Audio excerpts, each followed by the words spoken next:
जय हिंद दोस्तों, स्वागत है आप सभी का आपके अपने YouTube channel GS hub by DS sir में। तो कैसे हो आप लोग? उम्मीद करता हूँ आप सब अच्छे होंगे। साथी आज हम एक नई शुरुआत करने वाले हैं और इस शुरुआत में हम आपका जो सीआरपी ट्रेडमैन का अभी फॉर्म ऑनलाइन हुआ होगा, इसकी लास्ट डेट भी आपकी अभी 1 तारीख तक बढ़ा दी गई है। इसको जिस भी विद्यार्थी ने नहीं करवाया है तो करवा लेंगे, ठीक है। और सीआरपीएफ ट्रेडमैन के प्रीवियस ईयर क्वेश्चनों का हम अध्ययन करने वाले हैं। साथ ही क्या देखने वाले हैं? सीआरपीएफ ट्रेडमैन के प्रीवियस ईयर क्वेश्चनों का अध्ययन करने वाले हैं और जिसमें हम हमेशा की तरह जीएस जीके के प्रश्नों का अध्ययन करेंगे। ट्रेडमैन जो आपका सीआरपीएफ का एग्ज़ाम है आने वाले दिनों में, उसमें हम करेंगे जीएस जीके के प्रीवियस ईयर क्वेश्चनों का अध्ययन, ठीक है साथी। और प्रतिदिन शाम 8:30 बजे हमसे जुड़ना ना भूलें, ठीक है। ज़रूर जुड़ें क्योंकि ये क्लास आपके लिए रामबाण साबित होने वाली है और इस क्लास में सुपर 10 क्वेश्चन होंगे साथी। और इन क्वेश्चनों में चारों क्वेश्चन जो ऑप्शन होंगे उनके चारों का विधिवत अध्ययन भी करेंगे, ठीक है साथी। इम्पोर्टेंट क्लास है, आप सभी से निवेदन है आप लोग जुड़ जाएंगे और दोस्तों में सेशन को ज़्यादा से ज़्यादा शेयर करेंगे ताकि जिस भी विद्यार्थी का सीआरपीएफ ट्रेडमैन का एग्ज़ाम लगा है उसके लिए ये क्लास फ़ायदेमंद साबित हो, ठीक है। और आपसे निवेदन है, यदि अभी तक हमारे चैनल को सब्सक्राइब नहीं किया है तो प्लीज़ कर लीजिए और दोस्तों में ज़्यादा से ज़्यादा शेयर करिए ताकि और लोगों को इस क्लास का फ़ायदा पहुँचे। चलते हैं आज के पहले प्रश्न की तरफ। आज का मोटिवेशन कोट जो आपको ऊर्जावान बनाएगा और मंजिल के प्रति जागरूक रखेगा। कह रहा है साथी, थोड़ा डूबूंगा मगर फिर से तैर आऊँगा। थोड़ा डूबूंगा मगर फिर से तैर आऊँगा, ए ज़िंदगी तू देख मैं फिर से जीत जाऊँगा। ए ज़िंदगी तू देख मैं फिर से जीत जाऊँगा। यानी कि साथी समस्याएं तो हर किसी के साथ आती हैं। जैसे अभी हमने आपको आर्मी जीडी का एनालिसिस करवाया था, आप में से बहुत सारे साथी होंगे जिन्होंने एग्ज़ाम दिया था इसका। यदि इसमें आपका स्कोर सही नहीं हुआ है तो आप दूसरे एग्ज़ाम की तैयारी में लग जाएंगे, ठीक है साथी। मैं उन विद्यार्थियों से कह रहा हूँ जिनका स्कोर सही नहीं गया है, ठीक है। जिनका सही गया है वो अपने फिजिकल की तैयारी करने लगें तथा जिनका सही नहीं गया है वो सीआरपीएफ की तैयारी में लग जाएंगे, ठीक है। देखो समस्याएं तो आती हैं, परीक्षा एक ना एक दिन ज़रूर मिलेगी। ये हमने आपको बताया था कि सफलता एक दिन में तो नहीं मिलती लेकिन एक दिन ज़रूर मिलती है, ठीक है। तो इसको बरकरार रखेंगे और अपनी जो परिश्रम है इसको कंटिन्यू करते रहेंगे, ठीक है। तो वही कह रहा है, थोड़ा डूबूंगा मगर फिर से तैर आऊँगा, ए ज़िंदगी तू देख मैं फिर से जीत जाऊँगा, ठीक है। अच्छा सा प्रश्न हम अध्ययन करते हैं आज के पहले प्रश्न का। आज का पहला प्रश्न कह रहा है, हाइड्रोजन का रंग कैसा होता है? क्या कह रहा है साथी? हाइड्रोजन का रंग कैसा होता है। इंपॉर्टेंट क्वेश्चन है, इसको अच्छे से ध्यान रखेंगे। बात की जाए सर हाइड्रोजन की, हाइड्रोजन एक रंगहीन पदार्थ होता है। कैसा सर? रंगहीन तत्व होता है, इंपॉर्टेंट है, याद रखेंगे। इसके अलावा यह गंधहीन भी होता है। क्या है सर? यह गंधहीन भी होता है। इसके अलावा सर यह स्वादहीन भी होता है। क्या है? यह स्वादहीन भी होता है। देखो साथी इसको अच्छे से याद रखेंगे। रंगहीन इसका राइट आंसर हो जाएगा, गंधहीन और स्वादहीन, ठीक है। इसको अच्छे से याद रखेंगे। और इसका कुछ इस तरह से हाइड्रोजन का विश्लेषण। हाइड्रोजन की बात की जाए सर, आवर्त सारणी में हाइड्रोजन वर्ग 1, इंपॉर्टेंट प्रश्न है, याद रखेंगे साथी। हाइड्रोजन आवर्त सारणी में वर्ग 1 तथा वर्ग 17 में उपस्थित रहता है। सर ऐसा हमने सुना था कि एक तत्व एक ही वर्ग में उपस्थित रहता है, तो याद रखेंगे हाइड्रोजन एकमात्र ऐसा तत्व है जो आपके आवर्त सारणी जो है इसके वर्ग 1 और वर्ग 17 में उपस्थित रहता है। यह भी क्वेश्चन आपसे एग्जाम में पूछा जा चुका है। इसके अलावा सर बात की जाए इसके परमाणु क्रमांक की, तो इसका परमाणु क्रमांक 1 हो जाता है। क्या हो जाता है? इसका परमाणु क्रमांक 1 हो जाता है। और इसके अलावा याद रखेंगे साथी, हाइड्रोजन कैसा है? अभी आपको बताया था, एक रंगहीन, गंधहीन तथा स्वादहीन है, ठीक है। इंपॉर्टेंट है, याद रखेंगे। इसके अलावा एक और पॉइंट यहाँ पर नोट करने वाला ये है कि हाइड्रोजन के 3 समस्थानिक होते हैं। क्या होता है सर? हाइड्रोजन के 3 समस्थानिक होते हैं, जिनमें से प्रोटियम होता है, ड्यूटेरियम होता है और ट्राइटियम होता है। क्या होता है सर? प्रोटियम, ड्यूटेरियम और ट्राइटियम, ये 3 समस्थानिक होते हैं हाइड्रोजन के। और जो हाइड्रोजन का ड्यूटेरियम होता है इसी के साथ क्रिया करके ऑक्सीजन भारी जल बनाती है। क्या बनाती है? आपने फॉर्मूला सुना होगा D2O। क्या सुना होगा साथी? D2O जो फॉर्मूला सुना है ये आपका हाइड्रोजन भारी जल के साथ क्रिया करके, ड्यूटेरियम जो हाइड्रोजन का समस्थानिक है ये ऑक्सीजन के क्रिया करके क्या बनाता है? भारी जल बनाता है। इंपॉर्टेंट प्रश्न है, इसको आप लोग अच्छे से याद रखेंगे। तो इस प्रश्न का आंसर क्या हो जाएगा? हाइड्रोजन इसका राइट आंसर हो जाएगा। चलते हैं अगले प्रश्न की तरफ। सर अगला प्रश्न कह रहा था केसरी समाचार पत्र की शुरुआत किसने की थी? कह रहा है सर केसरी समाचार पत्र की शुरुआत किसने की है? देखो साथी, हमने केसरी समाचार पत्र के बारे में बहुत ज़्यादा सुना है। जो आपके बाल गंगाधर तिलक थे, कौन थे? बाल गंगाधर तिलक थे। इनके द्वारा केसरी और मराठा नामक दो पत्रिकाओं का क्या किया गया था, यानी कि संपादन किया गया था। ठीक है, याद रखेंगे। केसरी और मराठा दो पत्रिकाएं संपादित की गई थी बाल गंगाधर तिलक के खिलाफ, सॉरी बाल गंगाधर तिलक के जी के द्वारा। ठीक है, इसको अच्छे से याद रखेंगे आप लोग। आप लोगों ने सुना होगा इनके केसरी और मराठा पत्रिका के बारे में। क्यों सुना होगा सर? तो चापेकर बंधु हुआ करते थे। क्या हुआ करते थे साथी? चापेकर बंधु। ये यानी कि तीन भाई थे। कितने साथी? तीन भाई थे चापेकर बंधु। और इन तीनों ने मिलकर के जो पुणे का डीएम था, आपने सुनी होगी, एक घटना सुनी होगी पुणे की डीएम की, जिसका नाम था जॉर्ज रैंड। क्या नाम था? George Rand. इसी समाचार पत्र को पढ़कर, केसरी और मराठा समाचार पत्रों को पढ़कर चापेकर भाइयों ने पुणे के डीएम जॉर्ज रैंड की हत्या कर दी थी। क्या कर दी थी साथी? जॉर्ज रैंड की हत्या कर दी थी। और एक क्वेश्चन याद रखेंगे, यही से प्रश्न बनता है साथी, भारत के इतिहास में पहली राजनीतिक हत्या कौन थी? तो यही जो पुणे का जो आपका पुणे का डीएम था जॉर्ज रैंड, इसकी जो हत्या हुई थी चापेकर बंधुओं के द्वारा, यही आपकी पहली कैसी थी? राजनीतिक हत्या थी। ठीक है, तो पत्रिका कौन सी? केसरी और मराठा। इंपॉर्टेंट प्रश्न है, इसको याद रखेंगे। ठीक है, इन ऑप्शन का हम आगे चलकर अध्ययन करेंगे। देखो साथी, यहां पर कह रहा है कि जो केसरी समाचार पत्र है इसकी शुरुआत बाल गंगाधर तिलक जी ने की थी। इंपॉर्टेंट है, याद रखेंगे। इसका प्रकाशन मराठी भाषा में होता था। सबसे पहले तो क्वेश्चन आपसे पूछा जाता था कि केसरी पत्रिका किसकी है। यदि एग्जामिनर आपसे और एक्स्ट्रा पूछेगा तो ये पूछेगा केसरी पत्रिका की भाषा क्या है, तो मराठी भाषा हो जाएगी। इंपॉर्टेंट है, याद रखेंगे। और सर इसका सर्वप्रथम प्रकाशन कब हुआ था? तो 1881 में। कब हुआ था सर? 1881 में सर्वप्रथम इसका क्या हुआ था? प्रकाशन हुआ था। इंपॉर्टेंट प्रश्न है, इसको आप लोग नोट डाउन कर लेंगे। ठीक है, बात की जाए साथी राजा राम मोहन राय की। किसकी? राजा राम मोहन राय की बात की जाए सर, तो इन्होंने एक पत्रिका लिखी थी, सॉरी इनके द्वारा एक पत्रिका चलाई जाती थी जिसका नाम था संवाद कौमुदी। क्या नाम था? राजा राम मोहन राय की एक प्रसिद्ध फेमस पत्रिका रही है, इसका नाम था संवाद कौमुदी। ठीक है, इंपॉर्टेंट है, याद रखेंगे। और आप सभी ने पढ़ा होगा इनके बारे में, इन्होंने आत्मीय सभा का निर्माण किया था। किसका? आत्मीय सभा का। राजा राम मोहन राय आत्मीय सभा। इसी के अलावा इसी आत्मीय सभा को 1828 में इन्होंने ब्रह्म समाज नाम दे दिया था। क्या दे दिया था साथी? ब्रह्म समाज नाम दे दिया था 1828 में राजा राम मोहन राय ने आत्मीय सभा को। आत्मीय सभा पूछेगा कब गठन हुई थी? तो 1815 में हुई थी। ठीक है, याद रखेंगे इसको भी। तो हमने अभी तक देखा केसरी पत्रिका जो कि मराठी भाषा में होती थी, 1881 में बाल गंगाधर जी के द्वारा पहली बार प्रकाशन किया गया था।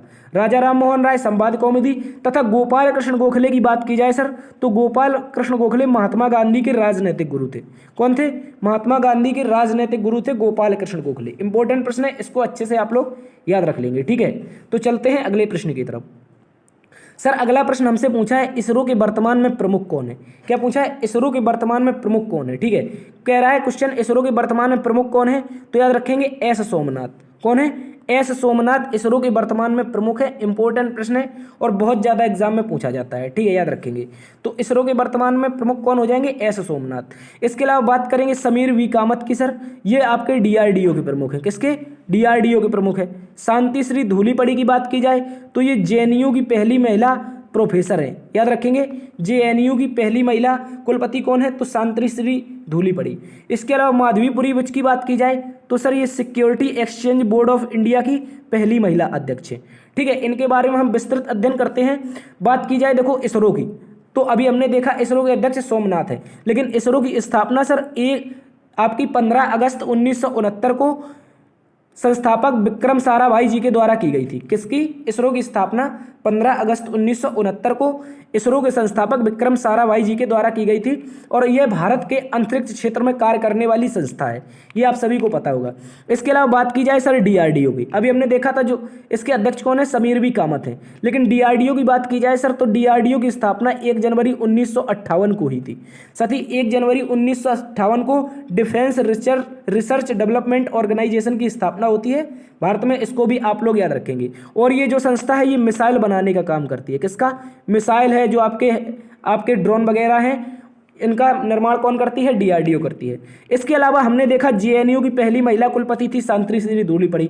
लेकिन जो जेएनयू है यानी कि जवाहरलाल नेहरू यूनिवर्सिटी, इसकी स्थापना हुई थी साथी 22 अप्रैल 1969 को। कब हुई थी सर? जेएनयू की स्थापना 22 अप्रैल 1969 को हुई थी, इसको भी याद रखेंगे। और हमने देखा था security exchange board of India, भारतीय प्रतिभूति और विनिमय बोर्ड, इसको हिंदी में कहते हैं, और इसकी स्थापना साथी 1988 में हुई थी। सर कब हुई थी सेबी की स्थापना? 1988 में। और इसकी पहली महिला अध्यक्ष कौन बनी है?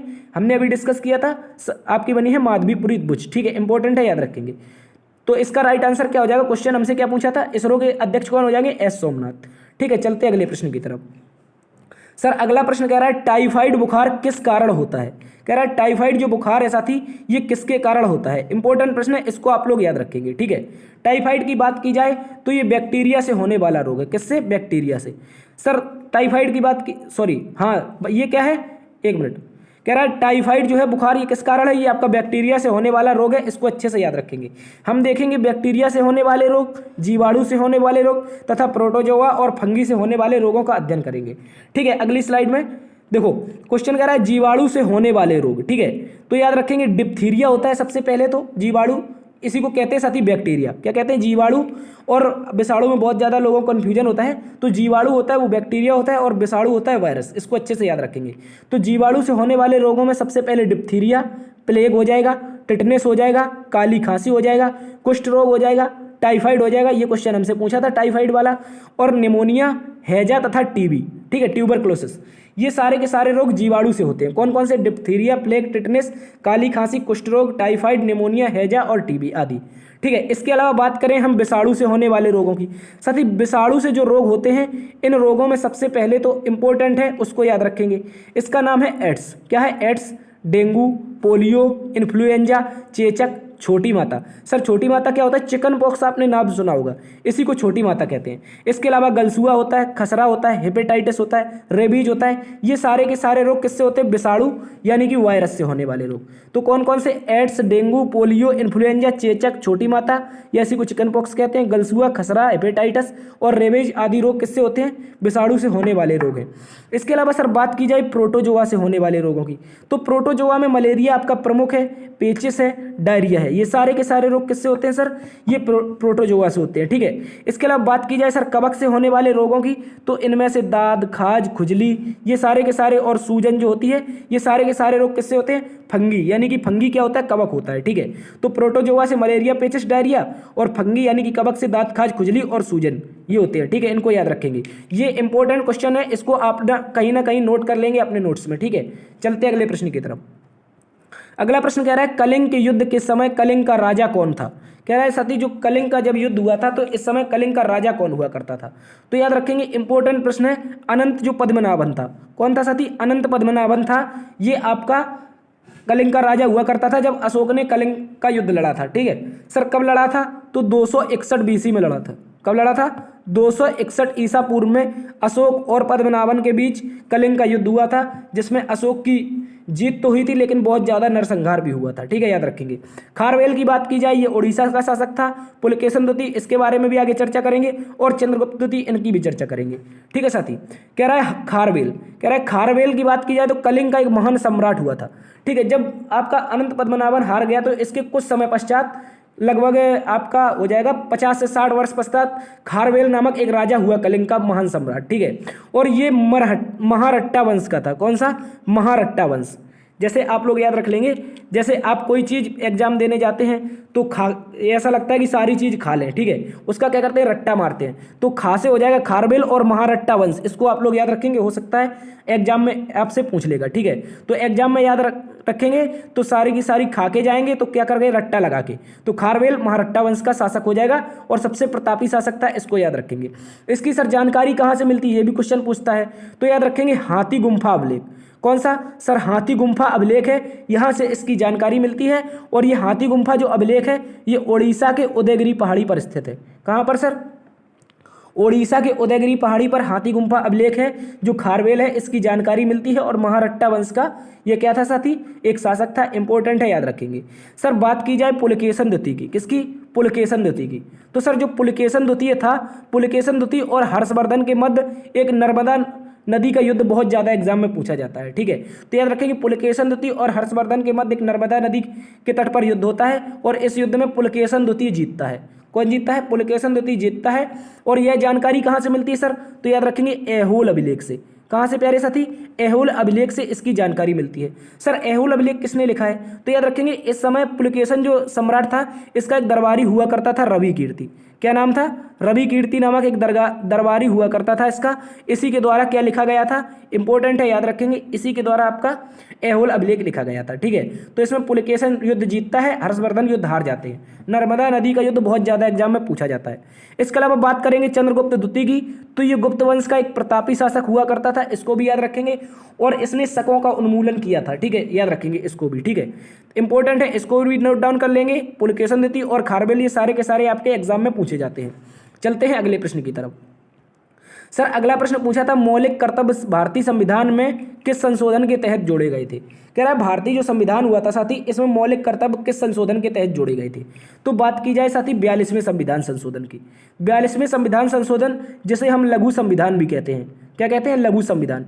इस साथी संविधान संशोधन के तहत लगभग 50 से 60 अनुच्छेदों में परिवर्तन कर दिया और कम से कम बहुत ज़्यादा इसमें 50 से 60 संशोधन हुए साथी। ठीक है, याद रखेंगे। सॉरी, और इसमें कौन कौन से संशोधन प्रमुख है? जैसे आपका इसमें एक प्रस्तावना का संशोधन प्रमुख है। किसका? प्रस्तावना का। इसमें प्रस्तावना में क्या जोड़ा गया था? समाजवादी, पंथनिरपेक्ष और अखंडता ये शब्द जोड़े गए थे। ठीक है, कौन कौन से? समाजवादी, पंथनिरपेक्ष और अखंडता ये शब्द जोड़े गए थे प्रस्तावना में। इसके अलावा सर 42वां संविधान संशोधन लघु संविधान कहा जाता है। ठीक है, इसी के तहत आपके मौलिक कर्तव्य भी जोड़े गए थे। क्या जोड़े गए थे सर? मौलिक कर्तव्य भी जोड़े गए थे। और इसी 42वें संविधान संशोधन के तहत आर्टिकल 39A जोड़ा गया था। क्या जोड़ा गया था? निःशुल्क विधिक सहायता का अनुच्छेद जो 39 है ये भी आपका 42वें संविधान संशोधन के तहत जोड़ा गया था। इसमें बहुत सारे संशोधन हुए थे साथी, इसीलिए से क्या कहते हैं? लघु संविधान। 61वां संविधान संशोधन, 44वां संविधान संशोधन, 73वां संविधान संशोधन, इनकी चर्चा हम आगे करने वाले हैं। बात की जाए साथी 61वें संविधान संशोधन की। किसकी? 61वें संविधान संशोधन अधिनियम के तहत क्या हुआ था?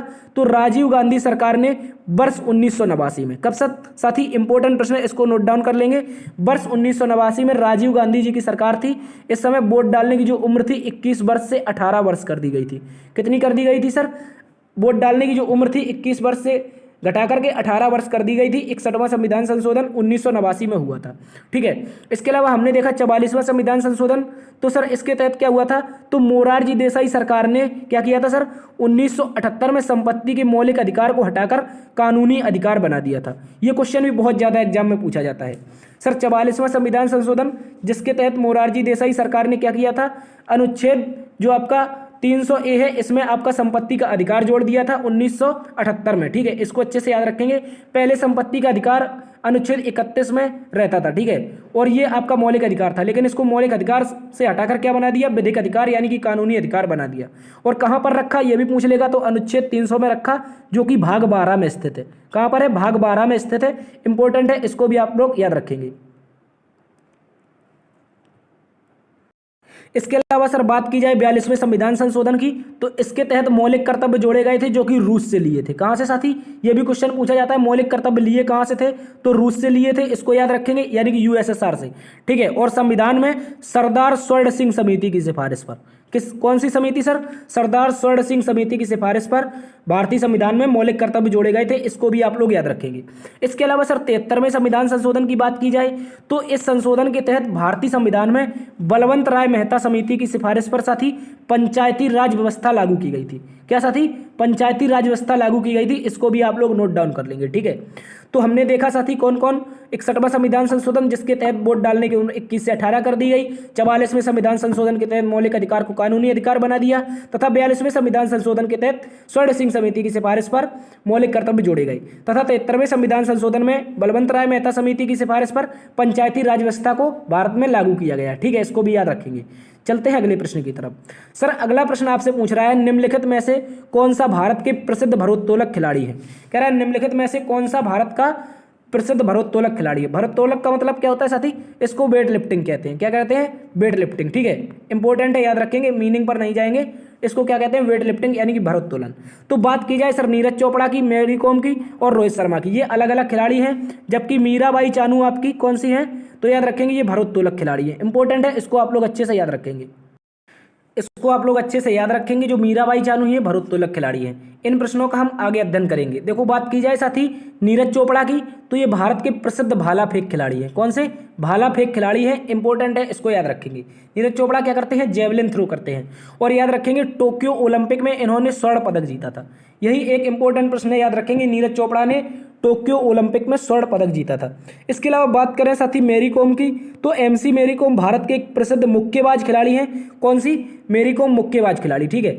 और ये 6 बार की विश्व चैंपियन रह चुकी हैं।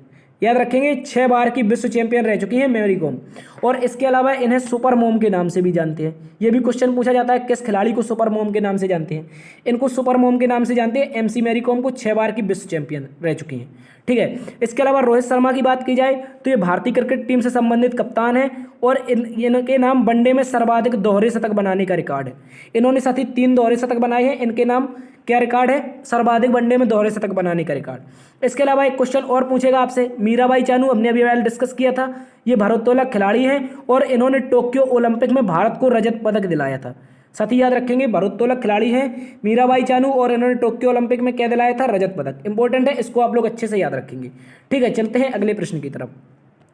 अगला प्रश्न कह रहा था बांग्लादेश निम्नलिखित में से किस राज्य से सीमा साझा नहीं करता है? क्या पूछा है? निम्नलिखित में से ऐसा कौन सा राज्य है जो बांग्लादेश से सीमा साझा नहीं करता है? इंपॉर्टेंट है, याद रखेंगे। बात की जाए सिक्किम की, तो इसका राइट आंसर सिक्किम ही हो जाएगा। क्या हो जाएगा? सिक्किम। सिक्किम ऐसा राज्य है जो आपका 3 देशों से सीमा साझा करता है, जिसमें आपका नेपाल आ जाता है। क्या आ जाता है सर? नेपाल आ जाता है। नेपाल के अलावा आपका भूटान आ जाता है, ठीक है। भूटान के अलावा एक और आ जाता है जिसका नाम क्या है? चीन है, ठीक है। इन 3 राज्यों से सीमा साझा करता है आपका कौन? सिक्किम। इंपॉर्टेंट है, याद रखेंगे। मेघालय की बात की जाए तो ये असम से पूरी तरह घिरा है और आपकी बांग्लादेश से सीमा करता है, बांग्लादेश से सीमा साझा करता है। इसके अलावा असम भी बांग्लादेश से सीमा साझा करता है और मिजोरम भी सीमा साझा करता है, ठीक है। चलते हैं अगले प्रश्न की तरफ। देखो साथी यहाँ पर कुछ अन्य देशों से सीमा साझा करने वाले राज्य हैं, इनको भी हम देख लेते हैं, जिनमें सबसे पहले देखेंगे कि बांग्लादेश से कौन कौन से राज्य सीमा साझा करते हैं। सबसे पहले तो साथी पश्चिम बंगाल, इसको भी नोट डाउन कर लेंगे। असम की बात की जाए, ये भी बांग्लादेश से सीमा साझा करता है। मेघालय भी बांग्लादेश से सीमा साझा करता है। त्रिपुरा और मिजोरम, इनको भी याद रख लेंगे, ठीक है। तो क्वेश्चन ऐसा भी पूछ सकता है कि ऑप्शन देके 1 2 3 4 5 में बांग्लादेश से कितने राज्य सीमा साझा करते हैं? तो 5 राज्य साझा करते हैं। कितने? 5 राज्य। इसके अलावा पाकिस्तान की बात की जाए, पाकिस्तान से गुजरात के अलावा आपका राजस्थान, पंजाब, जम्मू कश्मीर और लद्दाख, ये 2 आपकी यूटी है, यानी कि केंद्र शासित प्रदेश। और 3 राज्य कौन कौन से?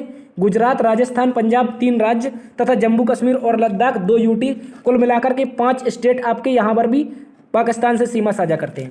जबकि साथी चीन की बात की जाए तो चीन से सीमा साझा करने में लद्दाख, ये जो कि एक यूटी है, हिमाचल प्रदेश के अलावा उत्तराखंड के अलावा सिक्किम के अलावा अरुणाचल प्रदेश, यानी कि 5 राज्य यहाँ पर भी हो जाएंगे, ठीक है साथी। कितने राज्य? 5 राज्य। तो चीन से 5 देखे, पाकिस्तान से 5 देखे और बांग्लादेश से आपके 5 देखे, ठीक है। लेकिन पाकिस्तान से केवल राज्य पूछे तो 3 राज्य हो जाएंगे, क्योंकि 2 यूटी जम्मू कश्मीर और लद्दाख करते हैं। इसके अलावा चीन से बात की जाए तो 4 राज्य हो जाएंगे, क्योंकि लद्दाख यूटी इसमें शामिल है। इसके अलावा बात करेंगे म्यांमार से, तो म्यांमार से आपका अरुणाचल प्रदेश, नागालैंड, मणिपुर और मिजोरम। कौन कौन से राज्य? अरुणाचल प्रदेश के अलावा नागालैंड, मणिपुर और मिजोरम, ये जो आपके कितने राज्य हैं? 4 राज्य। म्यांमार से सीमा 4 राज्य साझा करते हैं। जबकि आप याद रखेंगे नेपाल की बात की जाए तो नेपाल से साथी आपके उत्तराखंड, उत्तर प्रदेश, बिहार, पश्चिम बंगाल तथा सिक्किम, ये 5 राज्य सीमा साझा करते हैं, ठीक है। इनको भी आप लोग याद रखेंगे, ये आपके भारत के पड़ोसी देश थे, ठीक है। इंपॉर्टेंट है, ये एग्जाम में बहुत ज़्यादा पूछा जाता है, इसलिए इसको आप लोग नोट डाउन कर लेंगे। चलते अगले प्रश्न की तरफ। अगला प्रश्न पूछा था साथी नीति आयोग की स्थापना किसके प्रतिस्थापन से हुई थी? कह रहा है साथी नीति आयोग की जो स्थापना है ये किसके प्रतिस्थापन से हुई थी? तो बात करेंगे योजना आयोग की। देखो पहले साथी भारत में जो पंचवर्षीय योजनाएं होती थी, इनको पंचवर्षीय योजनाओं को बनाने का कार्य कौन करता था? योजना आयोग एक ऐसी योजना लागू करता था जो 5 साल में भारत सरकार इसको पूरा करेगी। लेकिन इसको प्रतिस्थापित करके 1 जनवरी, कब साथी याद रखेंगे? 1 जनवरी 2015 को भारत सरकार के द्वारा योजना आयोग को खत्म करके नीति आयोग बना दिया। क्या बना दिया साथी? नीति आयोग बना दिया। इंपॉर्टेंट है, याद रखेंगे। जैसा कि पहले योजना आयोग का अध्यक्ष राष्ट्रपति होता था, इसी प्रकार नीति आयोग का, राष्ट्रपति नहीं, योजना आयोग का अध्यक्ष जैसे प्रधानमंत्री होता था, उसी प्रकार नीति आयोग का आपका अध्यक्ष प्रधानमंत्री होता है। लेकिन नीति आयोग के वर्तमान में उपाध्यक्ष सुमन बेरी है तथा आपके CEO हैं BVR राव। कौन है? BVR राव, इनको भी याद रखेंगे, ये भी क्वेश्चन पूछा जा सकता है करंट के हिसाब से। ठीक है, तो नीति आयोग ने योजना आयोग को प्रतिस्थापित करके अपना स्थान ग्रहण किया था। ठीक है, योजना आयोग 5 साल के लिए कार्य करता था, लेकिन नीति आयोग साथी आपका 3 साल के लिए कार्य करता है। कितने साल के लिए? 3 साल के लिए। इसको भी आप नोट डाउन कर लेंगे। ठीक है, चलते हैं अगले प्रश्न की तरफ। इसके अलावा हम देखेंगे विधि आयोग और निर्वाचन आयोग तथा पिछड़ा वर्ग आयोग। ठीक है, बात करेंगे नीति आयोग की, तो अभी हमने इसको डिस्कस कर दिया। 1 जनवरी 2015 को प्रधानमंत्री इसका अध्यक्ष होता है। लेकिन बात की जाए साथी विधि आयोग की, ठीक है, विधि आयोग की स्थापना लॉर्ड मैकाले के समय इसकी हुई थी। कब हुई थी सर? लॉर्ड मैकाले के समय 1833 के अधिनियम से 1834 में हुई थी। लेकिन इसका साथी पूछेगा राष्ट्रीयकरण, यानी कि राष्ट्रीय लेवल पर कब हुई? तो 1955 में हुई थी। कब हुई थी? 1955 में। MC सीतलवाड़ इसके पहले अध्यक्ष थे, लेकिन वर्तमान में विधि आयोग के अध्यक्ष की बात की जाए तो ये ऋतुराज अवस्थी हो जाएंगे। कौन हो जाएंगे? ऋतुराज अवस्थी इसके वर्तमान में अध्यक्ष हो जाएंगे, जबकि पहले अध्यक्ष MC सीतलवाड़ थे। ठीक है, विधि आयोग की बात की जाए। ठीक है, इसके अलावा बात करें राष्ट्रीय निर्वाचन आयोग की, तो निर्वाचन आयोग यानी कि चुनाव आयोग, इसकी स्थापना हुई थी 24 जनवरी 1950 को, और इसके पहले अध्यक्ष सुकुमार सेन थे, जबकि इसके वर्तमान में अध्यक्ष साथी आपके हो जाएंगे राजीव कुमार। कौन हो जाएंगे?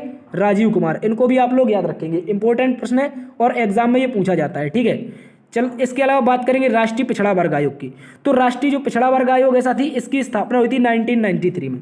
कब हुई थी? 1993 में इसकी स्थापना हुई थी, और 102वें संविधान संशोधन 2018 के तहत, कब साथी? 102वां संविधान संशोधन होता है, इसके तहत आपका अनुच्छेद 338B जोड़ा जाता है, जिसके तहत क्या होता है साथी? राष्ट्रीय पिछड़ा वर्ग आयोग को संवैधानिक दर्जा दे दिया जाता है। ठीक है, इसको भी आप लोग अच्छे से याद रखेंगे। तो चलते हैं अगले प्रश्न की तरफ। सर अगला प्रश्न पूछ रहा है, सल्तनत वंश की विशालतम स्थायी सेना जिसका भुगतान सीधा राज्य द्वारा किया जाता था, किसने बनाई थी? सल्तनत काल की सीधी विशालतम स्थायी सेना जिसका भुगतान राज्य करता था, ये किसने बनाई थी? तो याद रखेंगे, सल्तनत काल की सेना तो हर कोई रखता था, लेकिन जो डायरेक्ट भुगतान करता था वो अलाउद्दीन खिलजी था। ये कैश में भुगतान करता था। ठीक है, लेकिन इससे पहले अलाउद्दीन खिलजी से पहले जो भी बादशाह हुआ करते थे वो एकता प्रथा अपनाते थे। क्या अपनाते थे? एकता। एकता का मतलब होता है भूमि का टुकड़ा। क्या होता है साथी?